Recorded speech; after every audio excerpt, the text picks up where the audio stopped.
کہ اسلام میں سزا اور جزا کا تصور کیا ہے؟ حاجی حنیف طیب صاحب سے. جی ہے صاحب. بسم اللہ الرحمن الرحیم. الصلاۃ والسلام علیک یا سیدی یا رسول اللہ. اس عنوان پر گفتگو سے پہلے صرف 1 منٹ کی چھوٹی بات کرتا ہوں. جی حضور. آج 17 رمضان ہے، جی یوم بدر بھی ہے، جی اور آج قائد اہل سنت علامہ شاہ احمد نورانی رحمۃ اللہ علیہ کا رحمۃ اللہ تعالیٰ. وصال کا دن بھی ہے. بالکل. اور وصال والے روز میری خوش نصیبی ہے کہ میں اسلام آباد میں تھا. اللہ اکبر. سینٹ سیکریٹریٹ اور انہوں نے پریشانی میں مجھے فون کیا کہ آپ کہاں ہیں؟ جی میں نے کہا میں اسلام آباد میں ہوں. بولے اسلام آباد میں کہاں ہیں؟ بہت ایک غم کی خبر ہے. میں نے کہا اسلام آباد میں سپر مارکیٹ کے پاس ہوں. مولانا نورانی صاحب رحمۃ اللہ کا ہارٹ اٹیک ہو گیا ہے، اللہ اکبر. پولی کلینک میں لے گئے ہیں. آپ کتنی دیر میں پہنچیں گے؟ میں نے 2 منٹ ایک ٹیکسی پکڑوں گا، آ جاؤں گا. اللہ تعالیٰ ان کے درجات بلند فرمائے. ہماری سیاسی شناخت بنانے والے مولانا شاہ احمد نورانی رحمۃ اللہ بالکل علیہ صحیح بات. اپنے دور میں مولانا بدایونی صاحب رحمۃ اللہ علیہ اور بہت سے بزرگوں نے کام کیا، لیکن ایک وزندار اور سیاسی ذوق بنانے والے حضرت تھے. بالکل صحیح. آپ نے میری تعریف میں کچھ بات کی تو ساری باتیں پولیٹیکل میدان میں نے انہی سے سیکھی. زبردست.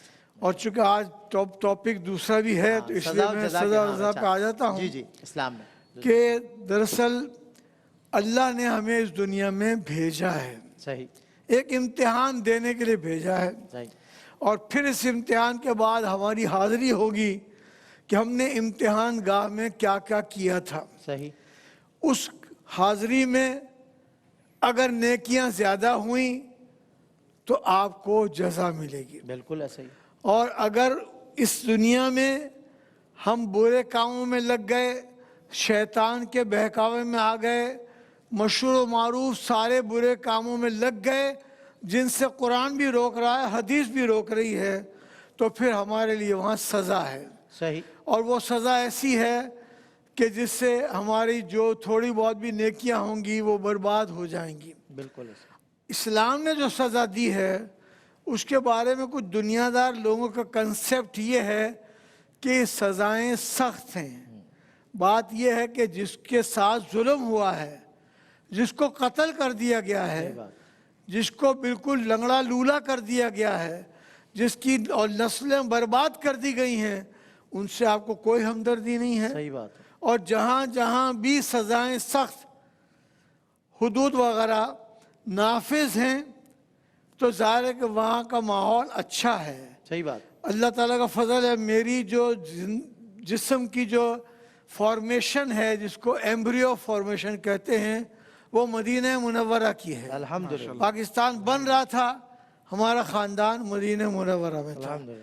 اور الحمدللہ وہاں یہی بات سمجھ میں آئی کہ انسان وہاں کے ماحول سے کچھ حاصل کر لے تو پھر یہاں انجمن طلبہ اسلامی بنا سکتا ہے، صحیح بات ہے. بالکل پھر المصطفیٰ ویلفیئر سوسائٹی بنا سکتا ہے. بالکل صحیح بات. پھر جیسا کہ آپ نے ذکر کیا کہ اتنی منسٹریاں رہیں، لیکن یہ اللہ کا کرم ہے کہ کوئی ایک کام اس میں سزا دینے والا نہیں ہے. اللہ اکبر. یہ اللہ کا کرم ہے. میرے رحمت مرشد دلی اور کریم ظاہر ہے. غزالی دوران علامہ سید احمد سعید کاظمی شاہ صاحب کا فیض ہے.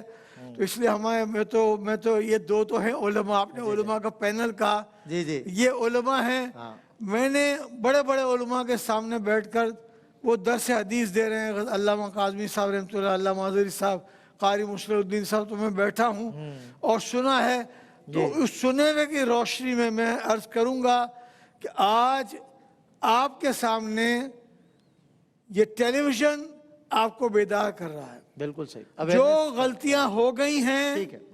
وہ معاف ہو جائیں گی اگر توبہ کر لی تو، اور گڑ گڑا کر توبہ کر لی تو انشاءاللہ تعالیٰ تمہارے فیوچر جو ہے اگلا انشاءاللہ اچھا ہو جائے. کیا بات بھائی صاحب، بہت خوب. اچھا آغاز اور سزا و جزا کے تصور کے حوالے سے بہت بنیادی طور پہ آپ نے بات کی. امتحان گاہ ہے یہ، تو یہاں جو ہے نا یہ پیپرز ہیں، یہ کلیئر کرنے، اور پھر بروز اگر کلیئر کر کے گئے تو پھر قبر سے لے کر حشر تک منزل آسان، اور اگر اس میں پاس نہ ہو سکے تو پھر آگے کی منزل بڑی کڑی ہے.